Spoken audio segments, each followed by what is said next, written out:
Oke loh, lanjut lagi. Di sini kita berada tepatnya di daerah Gundangan, Kelurahan Sawangan, Kecamatan Sawangan, Magelang, Jawa Tengah, Indonesia. Dan di sini kita melakukan konten malam ini untuk menelusuri makam Mbah Kiai Abdul Rahman dan Tumenggung Kartinegoro. Tapi kalau Tumenggung Kartinegoro sendiri sebelumnya belum terungkap sebelumnya ya Pak Yo. Jadi baru kali ini Tumenggung Kartinegoro itu bisa terungkap. Kalau di sini ada yang namanya makam Tumenggung Kartinegoro, yang dia mempunyai adik yang namanya Dewi Endangwati dan diperistri oleh Syekh Abdul Rahman. Dia berasal dari daerah Keraton Yogyakarta sebelum Yogyakarta yaitu terbangun salah satu kasultanan. Gitu Pak. Jadi zaman dulu pada tahun 1497 Pak, bukan 5. Tadi saya menyebutkan 7, masuk 5 dirubah. Makanya dari apa ini dirubah. Gitu. Nah, di masa itu di sini ada terbangun sebuah salah satu kayak perkampungan atau salah satu udah di nyantai loh Pak. Jadi nih konten ini nyambi guyon dari Peneras Paneng. Pada zaman itu terbentuknya di sini adalah satu perkampungan atau peradaban baru karena zaman dulu di sini masih kayak hutan belantara Pak. Jadi Syekh Abdul Rahman itu adalah pengikut atau santri, ada pengikut dari Syekh Subakir yang dimakamkan di Gunung Tidyar, dan dia masih teman akrab yang dari namanya Kiai Sepanjang. Kiai Sepanjang sendiri itu adalah salah satu ulama yang berasal dari Indonesia, bukan dari luar negeri, bukan Mbak, tapi Indonesia, asli Jawa. Tapi dia itu adalah salah satu keturunan dari yang terkenal zaman dulu, yaitu yang namanya Angkling Dharma. Masih keturunan dari Angkling Dharma yang berasalkan dari istrinya yang namanya Dewi Sekarwangi Pak. Ada pertanyaan?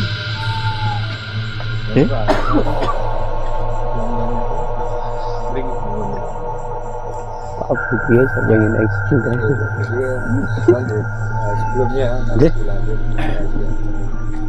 mendapatkan penjelasan yang konkret, sehingga dengan hal yang seperti ini kami nanti bisa melanjutkan apa yang tadi sudah dipesankan oleh yang tadi insya Allah saya bisa mengikuti apa yang diperintahkan, khususnya untuk tata kromo, sopan santun, adat dan sebagainya. Ini yang sudah kita dan kemudian yang lebih penting lagi yaitu untuk anak cucu kita, sehingga ini sudah benar ini adalah ulama besar yang ada di sini, yaitu Syekh Abdul Rahman yang memang dia betul-betul sebelum zaman itu sudah syiar dan berasal dari Turki. Alhamdulillah. Sesuai yang diinginkan nggak Pak? Untuk sejarah sesuai yang diinginkan atau meleset jauh dari yang pernah terdengar? Sesuai. Apa yang itu sampaikan? Siap. Misalnya untuk dibuat makam yang boleh, yang penting ada pesan dari tadi yaitu nggak boleh dicungkup ya Pak. Kalau dicungkup ditutupi. Kalau sebelahnya boleh Pak, dikasih kayak semacam eop-eopan yang sebelahnya boleh untuk tempat ziarahnya. Tapi kalau untuk makam kita sudah sering mendengar salah satu makam yang penuh dengan karomah. Contoh dari Pangeran Condrobumi yang berada di daerah Gupitan. Zaman dulu sebelum itu dikasih cungkup, wah karomahnya sangat besar Pak. Tapi begitu dicungkup ya karomahnya masih ada, tapi nggak sekuat zaman dulu. Karena dia kayaknya udah kayak dilangkai atau kayak di apa ya, menjadi kayak kurang gimana gitu loh, tungguli, jadi kurang bagus. Jadi kalau paling bagus menurut saya untuk berdoa, untuk munajah sama Allah itu lebih baik di tempat terbuka Pak. Jadi atasnya itu plong gitu loh, langsung sama Allah tanpa penghalang daun ataupun genteng gitu Pak. Kalau menurut saya pribadi loh Pak, ini bukan ilmu dari siapapun enggak, cuman guru saya, kiai saya pada zaman dulu dari Banyuwangi pernah bilang ke saya, kalau bisa berdoa itu jangan di bawah atap atau di bawah pohon gitu Pak, itu lebih bagus gitu loh, di alam terbuka, jadi los gitu Pak. Untuk makam dari Pangeran Tumenggung Kartinegoro itu sebenarnya boleh Pak untuk di itu. Yang Kartinegoro. Berarti itu di bawah pohon beringin gitu ya. Dan dia sendiri, dia Tumenggung Kartinegoro juga mempunyai yang namanya saudara juga, saudara seperguruan ya Pak ya, yang dimakamkan daerah Soronalan. Dia di sana ada yang namanya Simbah Malang Yudo, tempatnya di Dusun Malang. Tapi belum terungkap karena saya belum pernah ke sana. Tapi ke depan saya tetap minta perizinan di Dusun Malang untuk saya mencari makam yang namanya Mbah Kiai Malang Yudo. Itu. Ini temannya. Temannya. Berarti ini Tumenggungnya, tapi yang di sana itu adalah teman. Jadi namanya Mbah Malang Yudo yang dimakamkan di daerah Dusun Malang, tempatnya Desa Suronala. Tapi itu belum saya ulik karena emang belum dapat perizinan yang resmi di sana, Pak. Tapi kalau udah dapat perizinan yang resmi, saya pengen konten di sana, pengen saya telusuri semuanya, Pak. Gitu. Terus saya tanyakan lagi. Boleh? Berkaitan dengan tadi yang lewat mediasi itu tadi kan penunggu ini penunggu di gerbang depan sini. Di gerbang depan. Tapi kalau dari mata batin ya Pak, begitu saya masuk di sini saya lihat di sini ada rumah mewah yang sangat megah dan di depannya ada pohon beringin di sini, tempatnya di sini ada pohon beringin tapi berpohon beringin emas, Pak. Pohon beringin emas. Iya. Iya.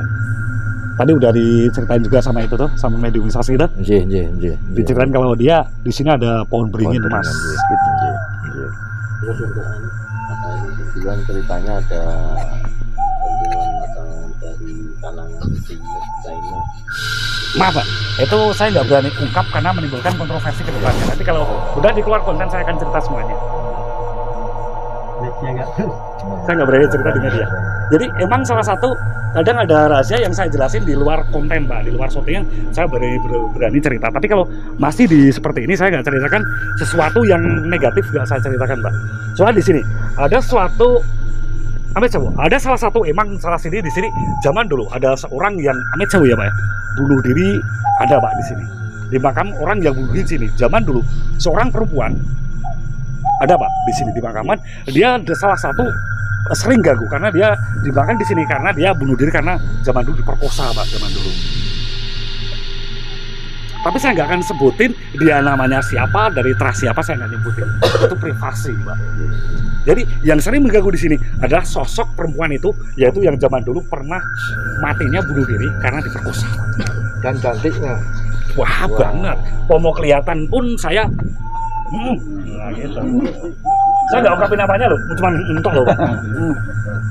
Terus yang selanjutnya kan ini santri dari Sasibake. Ya. Itu untuk pengembangan bisa untuk ziarah umum itu bisa Pak, bisa banget. Karena yang namanya ziarah, jangankan kok kita saudara, gak saudara pun boleh kok yang namanya ziarah itu Pak.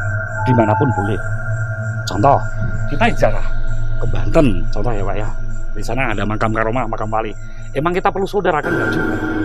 Datang suami sendiri pun. Yang penting cuman adab istiadat dan adab sopan santunnya harus dipakai gitu loh Pak. Di sini. Karena kalau nggak dipakai biasanya ada yang marah. Contoh kayak tadi penunggunya, saya jahilin aja, ngomong sih seru gitu aja marah gitu. Saya kan juga pakai adab, itu percobaan gitu loh Pak. Kalau tak coba seperti itu dia agak marah berarti di sini enak gitu Pak. Tapi karena di sini dia tetap pakai adab dan sopan santun, makanya kalau saya jahilin si mediumisasi dia pasti marah. Itu kan kayak gak sopan ya Pak ya. Kalau ngomong tak teriak, ngomong sing seko. Itu kan seperti itu percontohan di sini kalau harus sopan santun gitu loh Pak. Untuk saya selaku yang disebuahkan di sini ya kan kadang kan dari hubungan masyarakat kan kadang ada gejolak, sering ada gejolak. Pasti kalau itu ya, pasti kan untuk meredam itu mendamaikan ya. Gini Pak, apakah harus dengan sini atau enggak? Lebih baik tetap Pak wasilah, paling gampang. Karena yang suatu tempat, suatu dusun itu pasti ada yang namanya pepunden. Itu pasti ada kan yang namanya pepunden itu sama cikal bakal beda Pak ya. Kalau saya mengatakan kalau Mbah Abdurrahman itu adalah cikal bakal gitu Pak. Tapi kalau pepunden lebih tepatnya di Tumenggung Kartinegoro, itu yang namanya pepunden. Dari zaman dulu yang namanya Mbah Gudang Jati itu salah satu seorang yang awal mulai di sini, makanya dinamakan yang namanya cikal bakal gitu Pak. Tapi kalau orang yang dipundi-pundi setelah itu namanya adalah Tumenggung Kartinegoro. Tumenggung Kartinegoro sendiri namanya di sini dia nggak memakai Tumenggung Kartinegoro zaman dulu Pak. Tadi saya udah ungkapin tuh. Ingat nggak namanya siapa? Nggak ingat. Gudang Jati itu adalah namanya Mbah Abdurrahman. Kalau nama samaran dari Tumenggung Kartinegoro tadi saya udah ucapkan. Udah saya ungkapkan kan? Lupa kan Pak? Besok lihat di channel itu saya Ki Susilo gelap saya gitu. Gitu Pak. Ada lagi yang mau ditanyakan? Sedone apa? Syekh Abdurrahman dengan Tumenggung Kartinegoro duluan dari Simbah Abdurrahman karena zaman dulu ya Pak ya, zaman dulu dia meneruskan perjuangan juga gitu Pak, dengan apa ya Pak yo, dengan berbagai macam susah payah berbagai macam untuk nyebarin agama Islam di sini Pak. Karena zaman dulu di sini ada sentra penyebaran agama Islam dari sini tertua pertama dari sini ya Pak yo. Terus di sini juga perbatasan dengan yang peradaban Hindu lama, yaitu daerah Babadan sana. Itu kalau bisa diulik lebih ini, lebih menarik itu Pak di daerah Babadan. Cuman perizinan coba nanti saya akan tembus ke sana. Untuk ngulik yang namanya candi-candi apa, letaknya di mana, seperti apa. Ke depan saya akan ngulik di sana Pak. Ada lagi pertanyaan? Sebelum saya tutup. Ini tadi sedikit disinggung ada rumah-rumah apa tadi, tempatnya di mana? Rumahnya Mbah itu ya, sebenarnya di sebelah sana Pak, di sini. Jadi ini makam sebelahnya sini zaman dulu. Jadi dia dimakamkan di samping rumahnya Pak. Oh, di sebelah kanan rumahnya.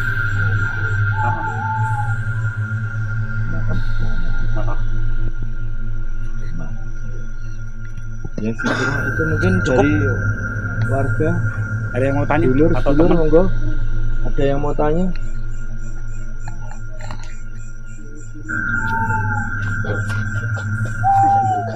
Jadi kayak ada yang pengen ngucapin apa ya, terima kasih berbagai macam di badannya Pak. Jadi kayak ada yang masuk dan pengen ngucapin terima kasih dan ngucapin selamat tinggal Pak.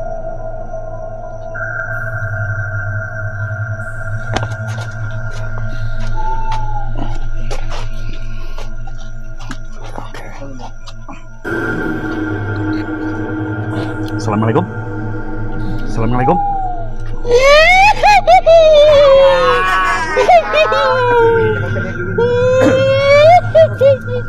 Yang perempuan yang bunuh diri Pak.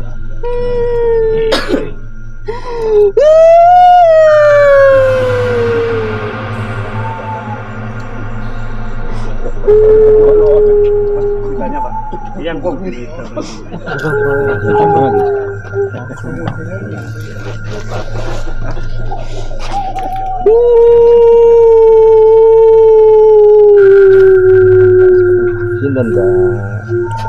Assalamualaikum. Assalamualaikum. Assalamualaikum. Siapa iki Mbak? Kok suarane kok Kiai Putri siapa Mbak? Asmane siapa? Siapa asmane? Ora iso nyebutke. Napa mbiyen? Napa? Kok nangis napa? Kirim donga. Aku sempurnane. Purnane. Jalo sempurna. Oh disempurnake. Disempurnake sedone. Iya. Ya wis engko ben sedulur akeh maringi donga. Ben supaya sing dipundhut paringi sempurna ya. Pundhut sing kuasa paringi sempurna. Napa mbiyen? Gerah. Napa? Napa? Ana apa? Ora ngerti. Oh ya wis sesuk ben disempurnake iki kono Pak Kaduse. Bayane ya.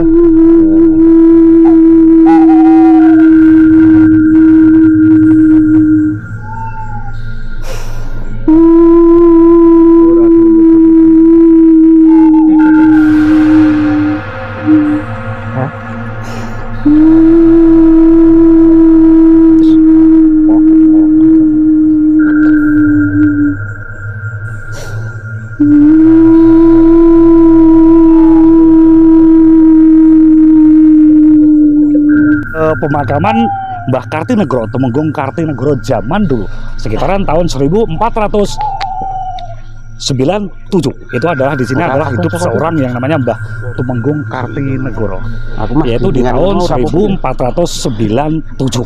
Hidup salah satu seorang yang namanya Tumenggung Kartinegoro zaman dulu gitu. Dan di sini dia adalah seorang yang mengawal teman atau sahabat karibnya yang udah dianggap seperti saudara, yaitu mengawal yang namanya Mbah Abdul Rahman zaman dulu. Dia menjadi salah satu backing utama atau menjadi salah satu penyeimbang kekuatan zaman dulu, Pak. Gitu. Tumenggung Kartinegoro sendiri dia mempunyai seorang adik perempuan, membawa ke sini seorang adik perempuan karena zaman dulu Tumenggung Kartinegoro sendiri dia adalah yang namanya yatim piatu, dan dia membawa ke sini dengan adiknya, yaitu seorang Putri Endang Dewi Endang Wati zaman dulu.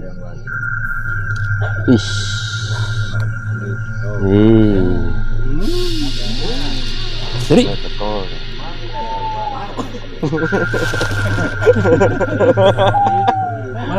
gamping leju ya, Pak ya. Leju gamping perasaannya orang angel ngono lho. Saya pengen review di luar wae gimana Pak, betul nyantai, wong guyon-guyon kan betul enak. Kita keluar ya Pak yuk.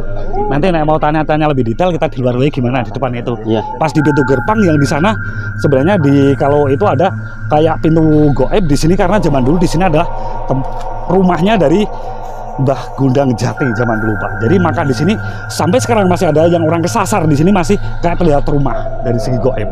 Jadi zaman dulu emang disinilah tempat tinggal pertama Mbah Gondang Jati atau Syekh Abdul Rahman. Gitu. Kita keluar. Boleh tuh keluar Pak? Itu yang celaka. Kita apa lagi? Benar sama.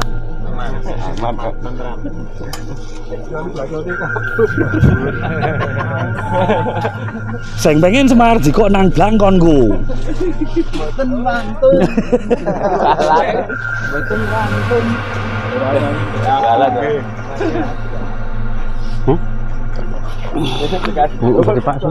Apa? Betul sih ngomong tuh Pak, makanya iklan-iklan lah rapi. Nah apa? Nah, ada yang ngomong kan iklannya kuning nanti kita. Napa kok ada disasar iki? Ya tulung apa? Tak tulungi. Oh ya, muga-muga engko dongake ben pundhut sempurna ya. Manggone nang ngono nyasar iki.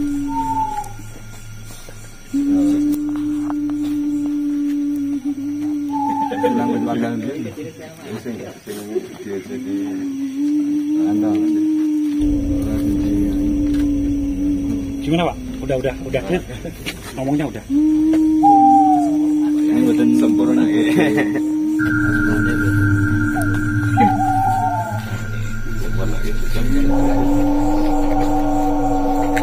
Pak tulang ngendi?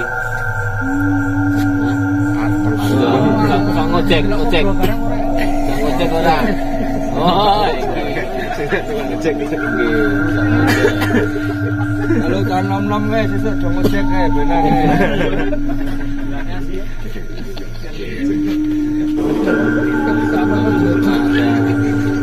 Anak dari Sawangan. Ngojek naik sini ya. Perempuan. Motornya juga naik. Tataran. Ada uang kritik, ada yang pakai uang kritik.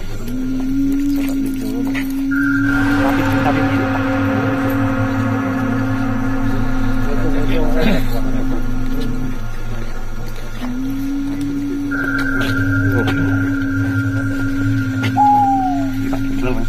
alhamdulillah. Konten malam ini kita dapat apa? 1.000. Pagi Pak.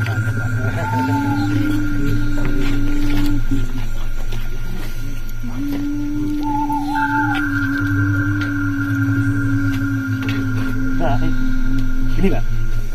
Lain aku ya telepon kita Pak.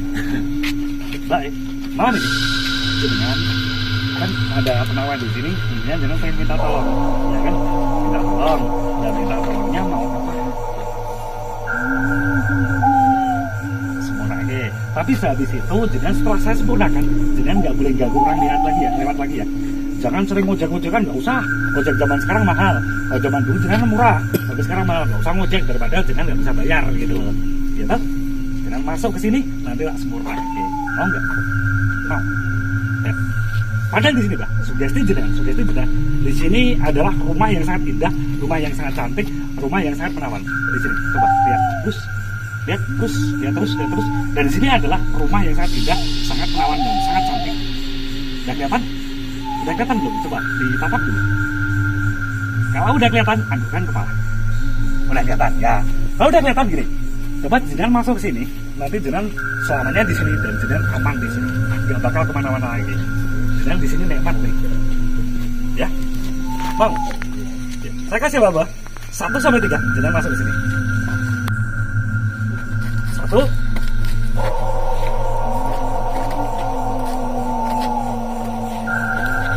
3.